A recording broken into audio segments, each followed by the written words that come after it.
No episódio passado, a gente falou de como o dado vive dentro da empresa: bronze, prata e ouro, as três camadas, a cozinha.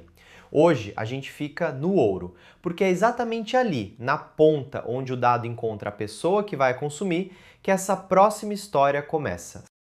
Imagina a seguinte cena: segunda-feira de manhã, reunião de comitê executivo. A sala tem a diretoria toda, comercial, financeiro, operações, marketing. Em cima da mesa, uma única pergunta: qual foi a receita do mês passado? A diretora comercial olha o painel dela e responde: 4 milhões. O diretor financeiro olha o painel dele e responde: 3 milhões e 700. A diretora de operações olha o painel dela e responde: 4 milhões e 300. A diretora de marketing olha o painel dela e responde: espera, segura, 4 milhões e 100. 4 pessoas, 4 números diferentes, todas olhando dashboards oficiais da empresa. E aqui vem o detalhe que faz a coisa virar interessante. Todas estão certas. Cada uma com seu número, cada uma defendendo o seu painel, e nenhuma errou no cálculo. Se a sua empresa tem mais de 50 pessoas, é bem possível que você já viveu uma cena dessa, ou ainda vai viver. Esse episódio é sobre como sair dela, para sempre. Antes da solução, o motivo. Porque se a gente não enxergar por que isso acontece, qualquer solução que eu propuser vai parecer arbitrária. Esses 4 números divergentes vêm de um problema muito simples e muito comum. Cada área da empresa tem uma definição diferente do que é receita do mês. Não é má fé, não é incompetência, é falta de definição comum. A comercial talvez esteja contando o que foi vendido, todo o pedido fechado dentro do mês. O financeiro talvez esteja contando o que foi pago, só o que efetivamente entrou na conta. Operações talvez esteja contando o que foi entregue. Marketing talvez esteja contando o que foi nota fiscal emitida. Cada um tem uma definição que faz sentido para a área dele. E o problema não para na receita. Vamos pensar em mais 2 palavras igualmente perigosas: cliente ativo. Pergunta para 3 áreas da empresa o que é cliente ativo. Marketing vai dizer quem visitou o site nos últimos 90 dias. Comercial vai dizer quem fez pedido nos últimos 6 meses. Atendimento vai dizer quem tem ticket aberto agora. 3 definições, nenhuma errada, todas chamadas cliente ativo no painel de cada área. Ticket médio. Parece a definição mais inocente do mundo, soma das vendas dividida pela quantidade de pedidos. Mas espera, você divide pela quantidade de pedidos do mês? Pela quantidade de clientes únicos? Você inclui devolução? Você inclui frete? Cada combinação dessas dá um número diferente, e qualquer um deles sozinho parece o número certo. Quando a empresa era pequena, isso passava despercebido. Eram 3 pessoas decidindo, todas se conheciam, qualquer divergência virava conversa de corredor e resolvia. Quando a empresa cresceu, isso virou chato de reunião. Todo o comitê executivo perde meia hora discutindo qual número é o verdadeiro. As pessoas saem da sala sem confiar nos próprios painéis. E agora, em 2026, isso virou algo bem mais sério, porque o painel não é mais a única coisa olhando esse dado. Eu vou te oferecer uma imagem, uma só, vai sustentar o resto do episódio. Imagina um dicionário, um livro físico, capa dura, páginas amareladas, daqueles que ficam em cima do balcão de biblioteca. Quando você abre o dicionário, você lê uma palavra, encontra a definição, fecha o livro. Você confia naquela definição porque alguém oficialmente escreveu ela ali. Não é a opinião de uma pessoa, não é o jeito que uma área entende, é a definição da casa. Toda empresa precisa de um dicionário desses. Não dos termos do português. A empresa precisa de um dicionário das próprias palavras. As palavras que ela usa para falar de si mesma. Receita do mês, cliente ativo, ticket médio, margem bruta, custo de aquisição. Cada uma dessas precisa ter uma e somente uma definição oficial. E aí, toda vez que alguém precisa do número, não calcula, consulta, vai no dicionário, lê a definição, busca o número. Pronto. Isso tem nome técnico. Vários nomes, na verdade. O mais comum em inglês é semantic layer, em português, camada semântica. Também aparece como camada de métricas, catálogo de métricas ou simplesmente catálogo de definições. Os nomes mudam, a ideia é a mesma. Um lugar oficial, um só, onde mora a definição de cada coisa que a empresa mede. E é nesse lugar que coisas importantes começam a acontecer. Quem precisa do número, consulta o dicionário. A diretora comercial pergunta: qual a receita do mês? A resposta vem do dicionário. O diretor financeiro pergunta a mesma coisa. A resposta vem do mesmo dicionário, o mesmo número. A reunião de comitê não tem mais aquela meia hora perdida discutindo qual número é o certo. Tem uma fonte, uma definição, uma resposta. Quem quer mudar a definição? Tem um processo. Não pode chegar qualquer pessoa e mudar. Tem que vir uma proposta, tem que ser revisada, tem que ser aprovada. Quem aprova varia de empresa para empresa. Pode ser a área de finanças, pode ser um comitê de dados, pode ser o próprio dono. Quando a definição muda, todo mundo passa a usar a nova. Não tem mais cada área no jeito dela. E quando duas áreas discordam, porque elas vão discordar, não é mais discussão sem saída. É uma reunião de dicionário.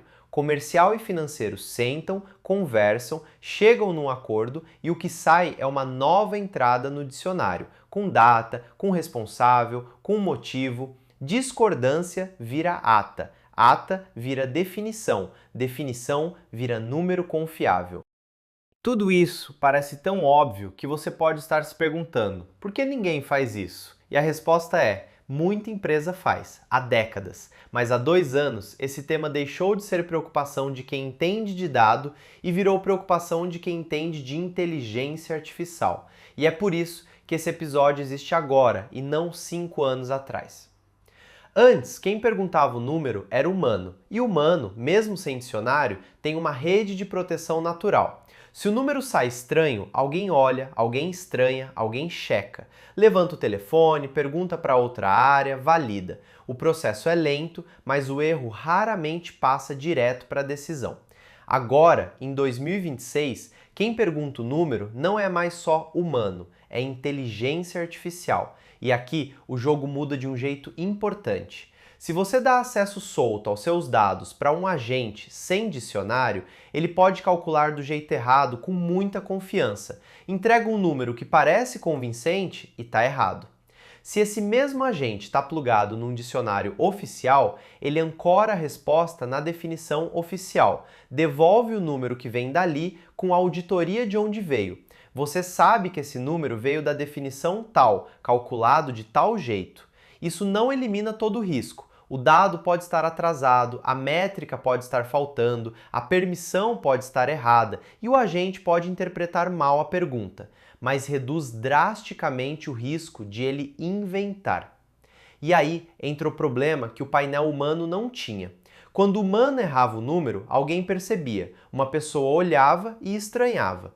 Quando uma inteligência artificial responde 1000 perguntas por hora com cara de quem sabe, ninguém percebe que ela está respondendo do jeito errado. A escala mata a rede de proteção.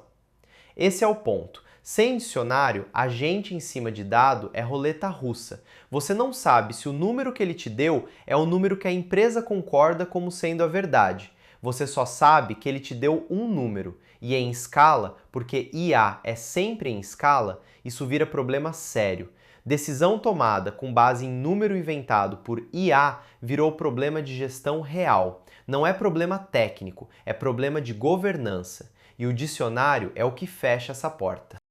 Beleza, você concordou. Como faz? Aqui o cenário fica interessante. Existem várias empresas hoje vendendo plataforma de dicionário oficial. Esse mercado explodiu nos últimos 2 anos, exatamente pelo motivo que a gente acabou de falar. As mais conhecidas são AtScale, uma das veteranas, vem desse mundo há mais de uma década, Dbit, que começou em outro problema, transformação de dado e expandiu para dicionário, e Cube, que é a mais nova e foca exatamente nisso. Tem outras também. Os bancos de dados modernos estão entrando nessa briga com solução própria de definição de métrica e todo mês aparece anúncio de produto novo nessa frente. Eu vou ter uma postura aqui que pode te frustrar, mas é a postura honesta. Eu não vou te recomendar nenhuma dessas plataformas. E não é por diplomacia, é o que eu faço de verdade no meu trabalho. A gente não usa o dicionário oficial de nenhuma dessas plataformas. A gente construiu o nosso próprio, agnóstico,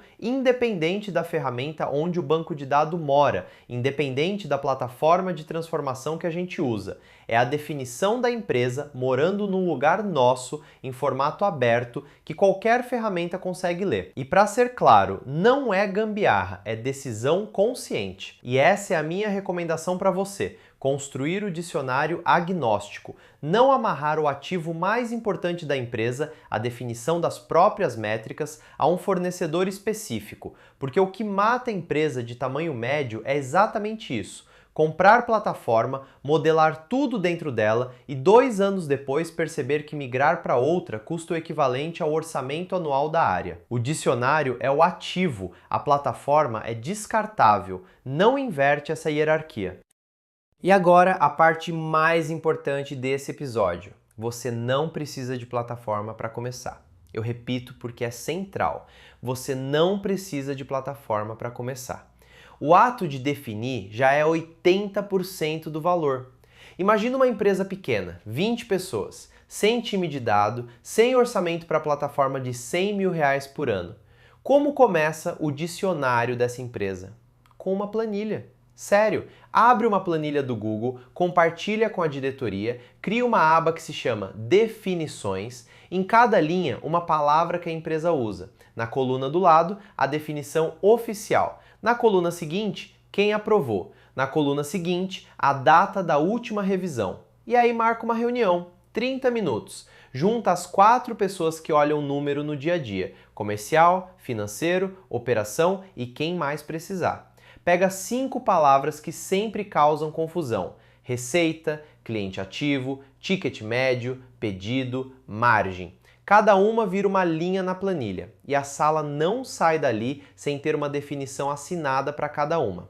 Sai da reunião com 5 definições oficiais. Você acabou de criar o dicionário da sua empresa.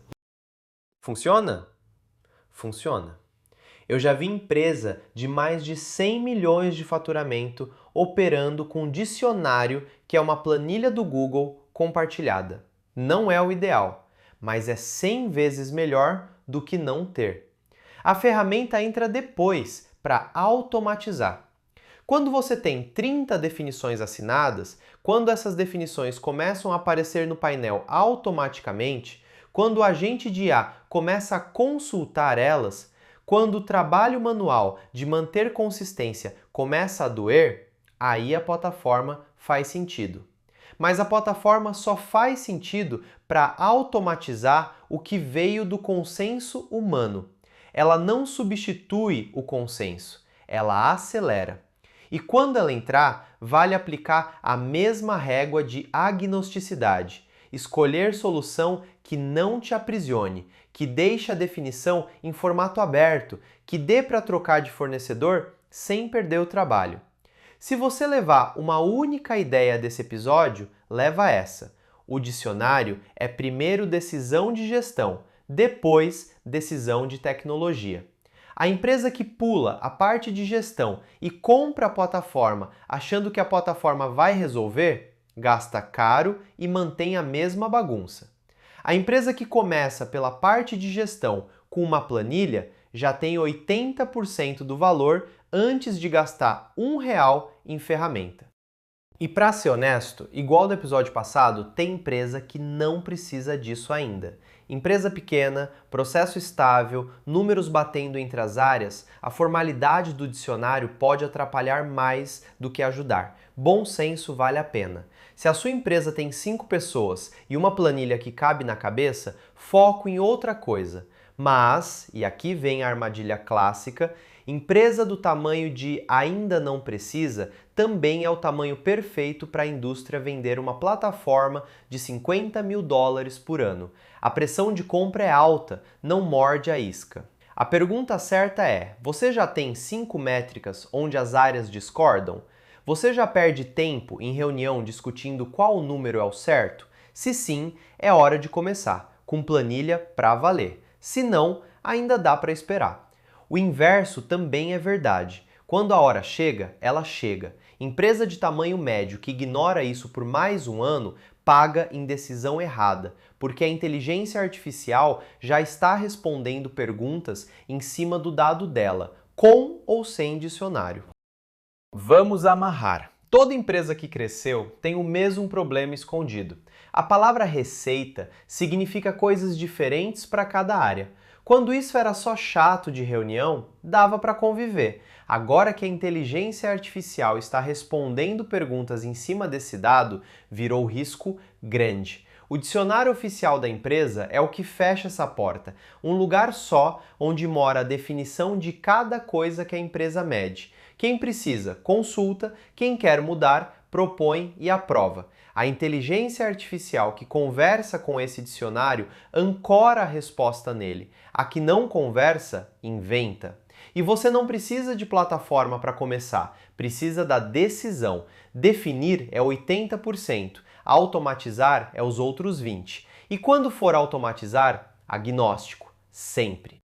No próximo episódio, a gente fecha o arco. Você organizou o dado em camadas, você definiu o dicionário agnóstico livre de plataforma. Tudo isso mora dentro da casa, na sua infraestrutura. Mas tem um detalhe que a gente não tocou ainda. Como qualquer inteligência artificial do mercado, hoje ou daqui a 5 anos, conversa com esse dicionário sem você precisar refazer integração toda vez que troca de fornecedor. Tem um padrão novo que apareceu nos últimos 2 anos e que mudou esse jogo. É o episódio do container. E para deixar com você a pergunta que abriu esse episódio, agora com o peso que ela merece, se você perguntar qual a nossa receita do mês passado para 3 pessoas diferentes na sua empresa hoje, todas 3 vão te dar o mesmo número? A gente se vê no próximo. Aqui é o Marcos Bernardi, de novo, agora sim com a minha voz de verdade. Se esse episódio te fez pensar que tem IA para mais alguma coisa que você não imaginava, ele cumpriu o que prometeu. Se você curtiu, faz 2 coisas para me ajudar. Segue o Tem IA para isso na sua plataforma de podcast, para não perder os próximos episódios, e manda esse episódio para uma pessoa que precisa ouvir. Essa é a forma mais simples da gente ampliar essa conversa. A gente se vê na próxima, até lá!